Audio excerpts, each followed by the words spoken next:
Olá, eu sou a Silvia e hoje nós vamos continuar com o nosso processo de formatação, hoje verificando as ferramentas do grupo número.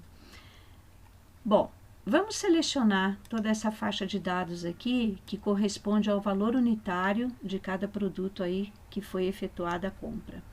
Então, nós vamos mostrar esses valores com a sua respectiva unidade monetária.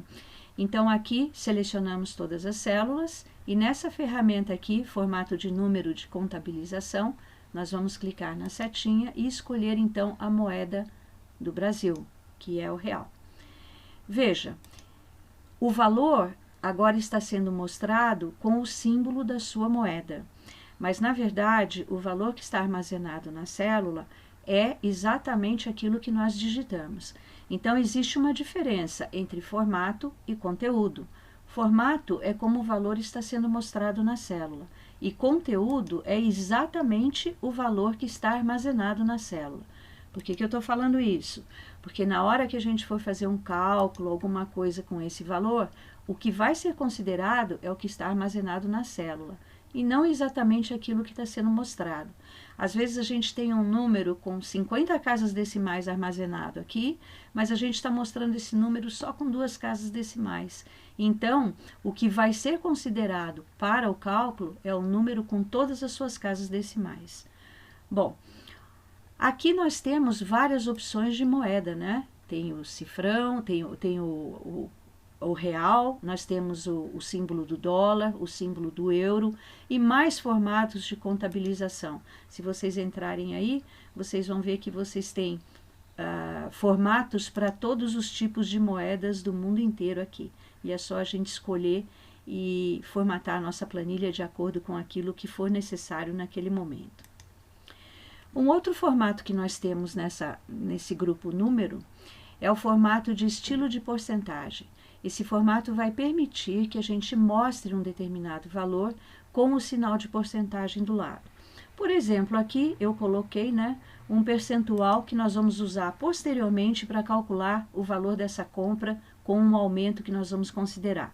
Não é coisa para essa aula, mas para uma aula futura.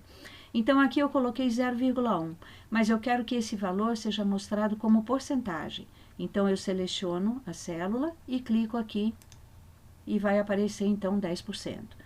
Então, na hora que eu for calcular 10% em cima de um determinado valor, é exatamente aqui que ele vai procurar esse valor aqui e vai considerar na nossa fórmula. Aqui nós temos uma outra ferramenta que é o separador de milhares.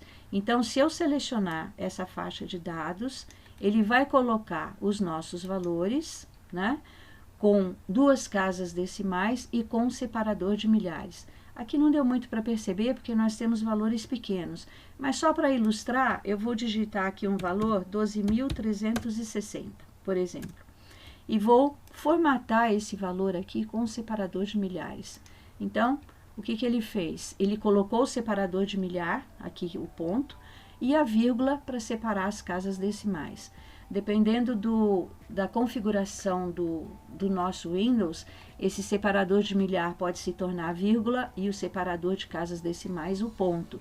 Depende muito da forma como o nosso Windows está configurado.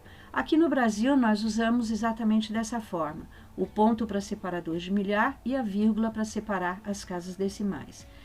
E aqui, para terminar essa aula de hoje, nós temos aumentar casas decimais. Eu posso, então, aumentar o número de casas decimais de uma faixa de células ou de uma célula. Vou colocar aqui. Ou diminuir as casas decimais. Então, vamos colocar aqui nessa célula, nessa coluna quantidade, vamos aumentar o número de casas decimais de todos eles para 3 casas decimais, para o visual ficar mais adequado. Então, nós vamos vir aqui, aumentar as casas decimais, e agora, 4 casas decimais, eu só quero 3, eu vou diminuir. Então, ficou de uma forma visualmente mais agradável. Vou apagar esse valor aqui, que não está dizendo nada na nossa planilha, e nessa aula a gente fica por aqui. Espero que vocês tenham aproveitado e nos encontramos na próxima aula.